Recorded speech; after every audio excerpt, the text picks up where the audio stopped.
Hey there, Fletcher from All Things Overlanding here, and today I'm going to be talking about a new product that I just picked up for my brand new Nissan Frontier. It is called the Moonshade. This thing is really cool, and I'm going to tell you why. It's basically an alternative, a budget-minded alternative to a full permanently mounted awning on your vehicle. I've had a bunch of awnings, so I'm going to talk a little bit about that. I'm going to talk about the benefits of this thing and kind of how they compare, the pros and cons. So if you want to learn more about this awesome shade and kind of consider the possibilities outside of a permanently mounted awning on your vehicle, stay tuned.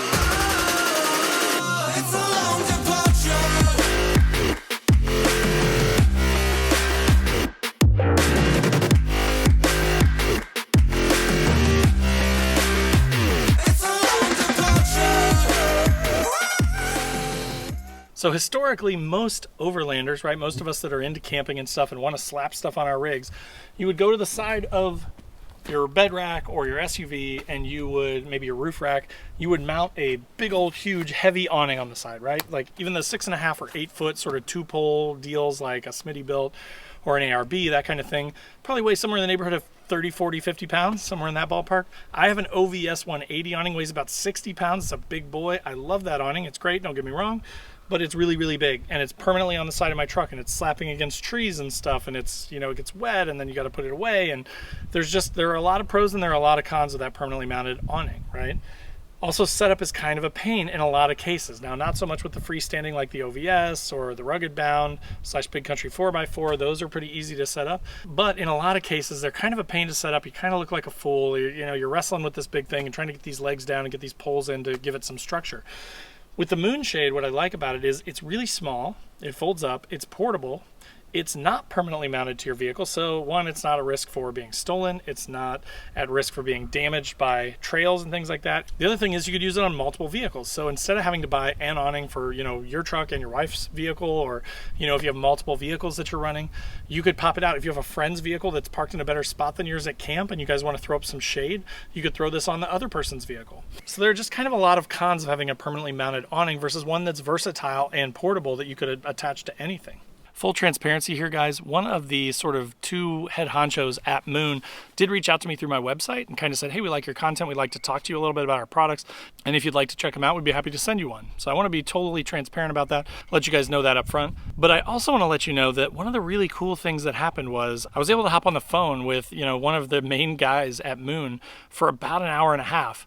And we chatted through everything about their business and their goals and where they want to go and how they want to kind of expand. They've been historically into van life and things like that. And it makes perfect sense to have like a portable, removable shade for van life stuff. But there are also a ton of applications in overlanding where it makes sense. So again, thanks to them for reaching out. It was a great conversation. I really enjoyed talking to Henry, the guy that I talked to. He was fantastic. And it made me even more excited about this company because they seem really genuine, right? Like, I love that they are interested in helping overlanders find better ways to use their money and ways to save money versus buying the really expensive permanently mounted awning. So again, if you're just getting started in overlanding and you're like, I can't spend $1,000 on a freestanding awning or even a few $100 on one of the harder to set up 2-pole awnings, this may be a great option for you. So let me show you how to set it up and how easy it is to use and how flexible it is, and you can go from there as far as whether it makes sense for you.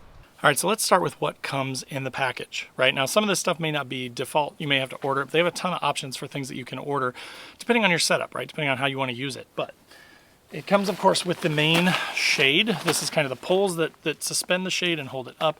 It also comes with this really nice quality carrying bag. But again, think about this size-wise, right? It's about the size of a camping chair. So if you wanted to put this behind your back seat in a truck, under a seat in an SUV, behind the back seats in an SUV, it doesn't take up much room and you can take it anywhere. So again, super high quality. I love the grab handles on the ends. Just make it really easy to pick up and kind of throw around. It's got a shoulder strap. So again, if you are using it somewhere like a soccer game or something like that for sporting events, you can carry it really easily. In addition to the main shade itself, it comes with a couple of these gear ties. So I'm assuming that this is probably what we're going to use to attach the shade itself to the suction cups, which will help you attach it to your roof. They do have a magnetic option too. So if you're looking for that, you could go that route. These are just some really nice, super strong suction cups that you will basically use to attach it to the roof of your vehicle, for example. And then this is the moon wall. So this is the extra wall piece that I mentioned that attaches to the awning itself and allows you to hang it down to give yourself a wall to block sun or the elements, that kind of thing. So once you open up the Moonshade bag itself, it has a little welcome to the moon fam sort of card, which I love. I love when companies do this. I just think it's so cool. So they take the time and the thought and they spend the money, right, to say, hey, thanks for buying our shade. And of course, you also get some assembly instructions, which is really nice because I need them because I have no idea how to put this thing together. But we're going to figure it out together now. Now, as I open this up, I love that it's like a one-pager. So it's not like you have to read pages and pages of instructions. It's just really simple. It gives you several different options for how to set this thing up. So when you unravel the shade itself, which is obviously going to be the main component of the awning or the shade that you're going to use, it has this sort of stack of poles in it, which is actually kind of cool because they have them sort of identified in the instructions as which ones are going to be obviously like these rubber bottom ones that are going to be your sort of poles that are going to hold the awning up, and then there are these sort of more tension style poles, which you can see with these little aluminum caps in here, that you're going to use sort of like a gazelle, right, to basically like give the awning structure. So I'm going to unwrap these now. I'm going to kind of get the awning structure together, and I'm going to show you that, and then I'm going to put the suction cups on the roof. It says step 1 is to clean off the spot on the roof where you want to put the suction cups so they have a good stick, and then stick your suction cups on the roof, and then we're going to put the awning on it and attach it to the suction cups, and then we're going to put these poles up to sort of support the awning off the side, and that's it. So once you've done this a time or two, this should be really, really easy and really, really quick, probably almost as quick as like a deployable awning, quicker than the 2-pole style, and probably almost as quick as a freestanding style awning. All right, so we are at the point where I'm going to assemble this awning. One thing I want to point out again is just that the quality is really super heavy duty. They do warranty this for lifetime basically of the fabric, meaning that as long as the fabric is not so worn out that it's unrepairable, they will warranty it and all the associated items with it, like the poles and things like that, which again, really, really cool that they are dedicated to providing a quality product and taking care of customers, which I really, really like. So basically what it says is, you know, we've got our suction cups on the roof. Now we need to get this thing set up and then attach it to that. It says to go underneath the awning, and then in the corners, put these tension poles through the grommets. So that's what I'm going to do. I'm going to take one of these, put that through there, and then basically what I'm going to do is I'm going to try and do this without getting the thing filthy. So there is what they call the strut pole, which basically has these sort of ends on it that you can see are meant for going into these grommets. So basically what you're going to do is you're going to start on the underside of the awning, which is like the white part. You're going to put it through that hook and through this carabiner. Now when you use this strut pole is when you're attaching it to something that's less than 7 feet in length. So if you have a giant van and you're attaching it from one end of the roof to the other end of the roof, you probably don't need the strut pole. But in my case, I'm attaching it to the side of my Frontier. It's not that long. The suction cups are probably about 3.5, 4 feet apart. So this is what's going to give it structure and allow you to attach it to those suction cups. So basically I've put the pole in the other end. This is going to be my top, my back, I guess if you would, for where I'm going to mount it to the vehicle. Then I'm going to put this end in. You got to stretch it just a little bit to get that in the grommet. All right, so you can see I've got the suction cups stuck up here kind of towards the rear of the cab and the front of the cab. And then again, all I have to do is lift up the awning with that support and then attach it with the carabiners to these suction cups. As you can see, I mounted it with one end back here at the back of the truck, just using that stock sort of carabiner to the hook mount. There's just sort of a big loop on that suction cup mount, which is really easy to just clip that thing to. But then again, mine is, you know, I'm on the roof of my truck, which as you can see is probably about half of the distance of the 7-foot length of this thing. So not nearly close enough to get that other carabiner down at this end onto the suction cup hook. So what I did instead was I basically used one of those ties that were provided to attach that to the suction cup on the pole here. Let me now put the supporting poles in and the 2 telescoping rods to stand it up. Basically, you're just going to take these big long tension rods and you're going to stick them in the corner sort of pocket looking thing on top of the awning. You're going to go across to the other corner and stick it in the pocket or sleeve on that side too. Just like that. Now, I'm going to grab the other one. And do the same thing going diagonally across.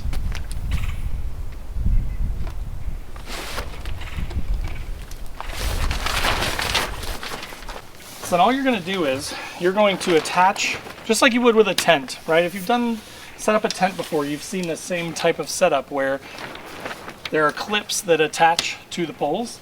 Now, one recommendation that I saw in a video by Moon is that you sort of straddle the bottom pole. So whichever one is on the bottom, you straddle that with these two center straps and go to the top pole. So I'm going to do that.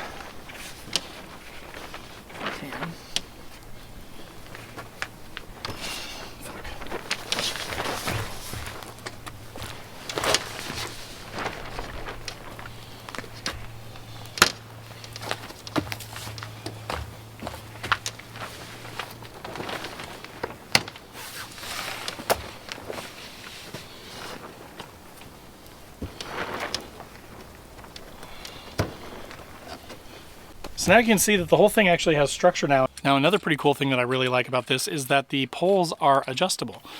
So you can actually adjust the height by moving this little push pin and then sliding the bottom part of this awning out to make it taller. So we're gonna give it a shot with these. They're about 6'2". They're about my height, a little bit taller than me, so it should be just fine to test this out and sort of put it up. So let's give it a shot. Stick the pole through the grommet in the corner. Then you're also supposed to take this little metal hook that's in here and attach that via the carabiner so that it's attached, just like that, that easy. Same thing on this side. Pull down, attach the triangular piece to the carabiner. And just like that, on my basically stock Frontier, I now have a 7x9 awning off the side of it that wasn't $1 million and doesn't take up a ton of room and can be thrown in the back seat of my truck or behind the back seat of my truck and just carried with me. And then when I need an awning, boom, set it up. When you're done, take it down, throw it in the truck, you're good to go. So I love the portability of it. All right, guys, so that was the quick walkthrough of how to just set it up on pretty much any vehicle, right? Like, you could do this any way that you wanted to. Again, sort of my plan is for this thing to eventually become sort of my galley coverage. So in the back of the truck, over the back of the truck, this will cover that, and then maybe my 180 awning will be on the side of the truck, and that'll give me all the coverage that I need. So I hope that that was helpful for you. Of course, if you've got questions, post up in the comments down below. If you've got thoughts or you want to, just be heard, feel free to post up in the comments as well. If you got value out of the video, click the like button. It helps a ton. If you're not already, make sure to click that subscribe button, click the bell to be notified when new videos drop. I do a couple videos every week, so tons of stuff about DIY stuff, gear reviews / features and benefits of different gear, and then newbie overlander type content. So anything to do with helping people get into the hobby, helping people optimize their setups, that's the content you're going to find here. So if that sounds good, click that subscribe button. Also in the description below will be links to all my social channels. So again, if you want to come hang out on Facebook, Instagram, TikTok, wherever, I'd love to have you. I'd love to chat with you. Come hang out there.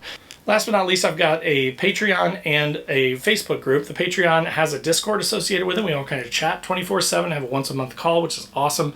And then the Newbie Overlanders group on Facebook is amazing. It's growing every day. Tons of new folks and some experienced folks helping them out, but no bullying, none of that stuff that you see in the bigger groups. Totally different. So if you're looking for a place where you can ask questions, you can learn, that's a great place for you. We'd love to have you. So thanks again for watching, and we'll see you next time.